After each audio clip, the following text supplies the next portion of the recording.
बिल्कुल, ये यहाँ पे तो नहीं आए, आगे पीछे कोई आया होगा उसका मालूम नहीं है, लेकिन यहाँ जो बैठे हैं सारे उनके पास किसी को न कुछ मिला है, न किसी के पास कोई आया है। सारे मजदूर लोग बैठे हैं। अब इन बरसातों में इनके घर भी गिर गए हैं, लेकिन किसी ने भी इनकी मदद नहीं की है। कोई न एनजीओ आई है न कुछ, सारे ये बाहर बैठे हैं। कोई घरों में अंदर इनके बहुत नुकसान हो गए हैं। अस्सलाम वालेकुम गाइस। अभी हम जो है वो सहरिश नगर के बचाबंद में मौजूद हैं। आप इधर बैक साइड पे देखेंगे तो ये सामने आपको कोटरी बैराज नज़र आएगा और इस तरफ जो है वो M9 है। तो तकरीबन यहाँ से जो कच्चा इलाका बंद का है वहाँ से हमने 2 किलोमीटर गाड़ी में ट्रेवल किया। आप यकीन करें कि वहाँ के जो कच्चे का एरिया वो तो डूब चुका है, पानी के अंदर तकरीबन आ गया है। जो उसके दूसरी तरफ जो पक्के का इलाका कहलाता है वहाँ पे इन्होंने बहुत पक्के और मजबूत मकान बनाए हुए हैं। अब जो मैं चाह रहा हूँ कि आपको पॉइंट आउट करवाऊँ या आपका ध्यान उस जगह पे जाए कि ये अलॉटमेंट कैसे हुई, इनकी जो तबाहकारी है पूरी, मैं इसको फेल्यूर जो है वो गवर्नमेंट का कहूँगा, स्पेशली रेवेन्यू डिपार्टमेंट जिन्होंने यहाँ पे उनको लीज दी। उसके बाद फिर रजिस्ट्री कंफर्म इनको रजिस्ट्री मिली। अफसोस की बात तो ये है कि यहाँ पे आप घरों के बाहर देखेंगे तो वापडा के जो है वो लाइट के मीटर भी इंस्टॉल हैं और सुई गैस के भी मीटर इंस्टॉल हैं। तो मेरे ख्याल में ये बहुत बड़ा फेल्यूर है गवर्नमेंट का कि हम पूरा जो है वो अपने हाथ से ही इस तबाही की तरफ जा रहे हैं। आप मेरे पीछे देखेंगे कि पानी का जो बहाव है उस बहाव को देखें आप। आगे सखर और गुड्डू बैराज से जो पानी आ रहा है वो यहाँ पे अभी गुज़र रहा है।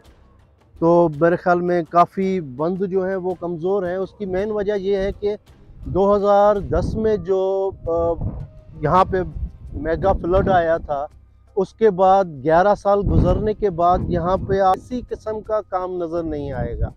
हालांकि हर साल पत्थर रखने हैं, पत्थर लगाने हैं, इन बंदों को जो है वो मजबूत करना है, कोई भी इस तरह का काम नहीं हुआ। तो ये 11 साल में जो पानी, जाहिर सी बात है जितने भी प्रेशर से आएगा, जो ज़मीन कच्ची होगी वहाँ पर ब्रीचिंग होगी तो डेफिनेटली वो इलाका जो है वो ज़ेर आब आने का ख़दशा है।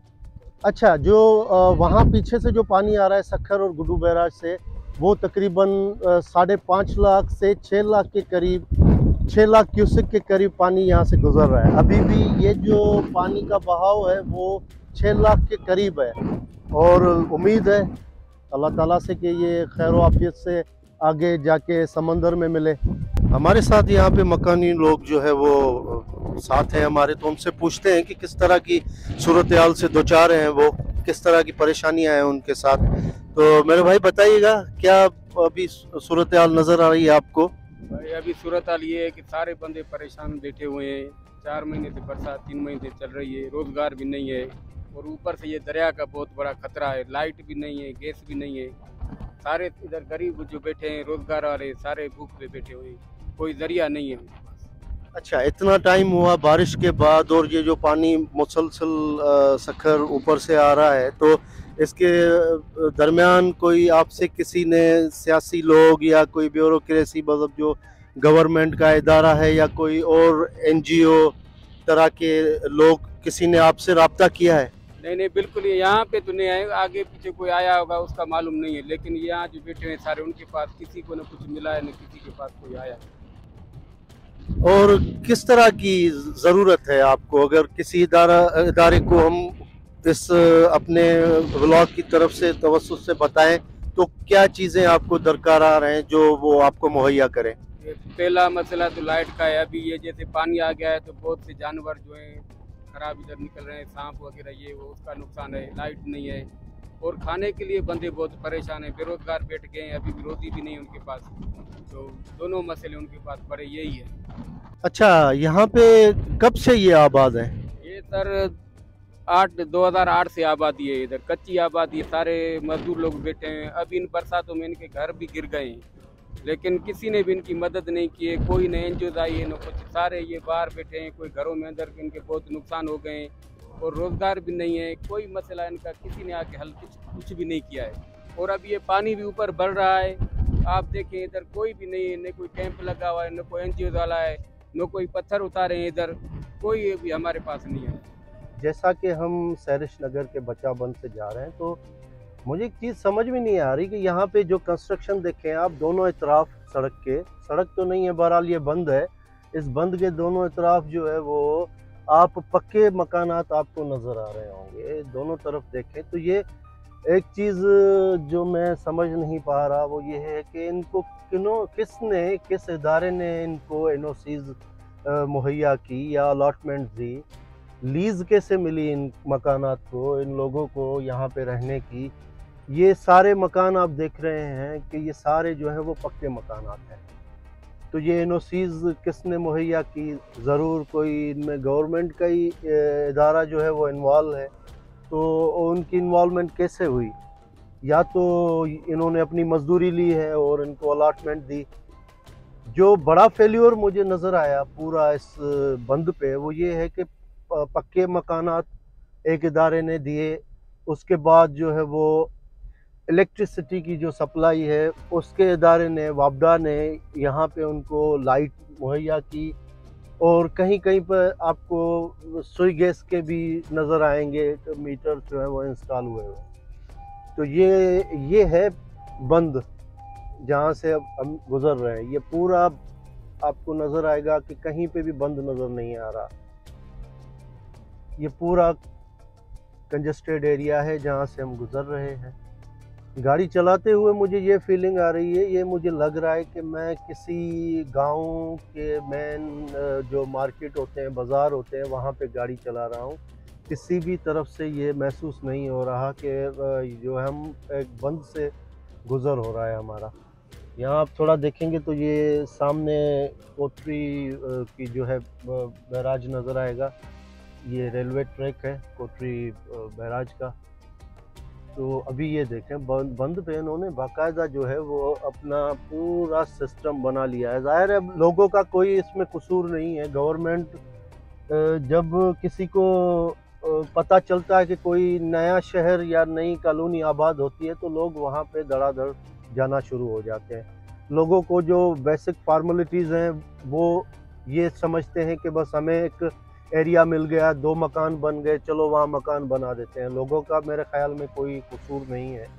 जो गरीब लोग हैं बेचारे, आप देखें कि पाकिस्तान का कितना फ़ीसद एरिया जो स्लम है, तो ये स्लम एरिया जो है वो पॉपुलेशन जो है वो ज़्यादा गरीब है, पाकिस्तान में गुर्बत ज़्यादा है। तो ये बेचारे वहाँ पे 2-3 घर बना के बैठ जाते हैं। लेकिन इदारे किस लिए होते हैं?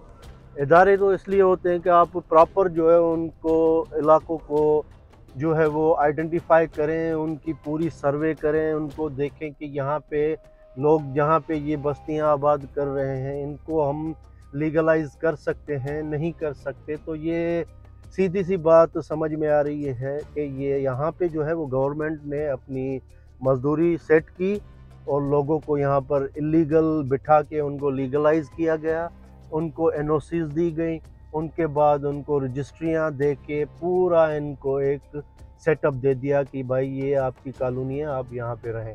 मुझे ये बताएं कि यहाँ पे इमरजेंसी की सूरत हाल अगर होती है खुदा न खास्ता, तो ये आप देख लें कि इस स्पेस से क्या पत्थर का भरा हुआ ट्रक गुजर सकता है। यहाँ पे जो गवर्नमेंट की गाड़ियाँ हैं, रेंजर्स की पलटून है, ये वो सारी यहाँ से कैसे आएंगी गाड़ियाँ? आप खुद देखें, ये हम जो है वो बचा बंद से निकल रहे हैं। ये एग्ज़िट का रास्ता है जहाँ पे हम जा रहे हैं और एंट्री भी इधर से ही है। ये आप देखें जहाँ से कार एक मुश्किल से चल रही है, वहाँ पे जो है वो ट्रक्स वगैरह इतने लोडेड गाड़ियाँ किस तरह इस बंद पे आएंगी। बहरहाल इन सब के लिए दुआ गो हैं हमारी पूरे पाकिस्तान कौम के लिए कि अल्लाह ताला जो ये मुश्किलात आई हैं तो उनमें अल्लाह ताला हमारी मदद फरमाए। मानसून की बारिशें हर साल होती हैं और वही हमें जो है वो हुक्मरान और सियासी लोग यही कहते हैं कि अल्लाह ताला से दुआ मांगनी चाहिए कि ये मुश्किल है हालात हैं। मुश्किल हालात बिल्कुल हैं, लेकिन जो इसमें सारा हम अगर हिस्ट्री देख रहे हैं तो हमें यही लग रहा है कि स्टेट जो है वो प्रॉपर, स्टेट के जो इदारे हैं वो प्रॉपर काम नहीं कर रहे। कोई सिस्टम नहीं है, कोई जहाँ पे लोग बसते हैं वो कोई कॉलोनी का कोई बाकायदा कोई प्लानिंग नहीं, ड्रेनेज सिस्टम नहीं है, सड़कें नहीं है। जो घर बनाए जा रहे हैं वो भी इसी तरह से बन रहे हैं। आप इदारे देख लें, कितने इदारे हैं वो कितने फ़ाल हैं, कितने नहीं हैं। एंटी करप्शन के इदारे हैं, एंटी इंक्रोचमेंट के इदारे हैं। ये मैं सड़क से गुजर रहा हूँ, आप देखें कंस्ट्रक्शन हो रही है और ये आप देखें सड़क ही गुम हो गई इनकी, क्या कहें। ये रजिस्टर्ड कॉलोनियाँ हैं।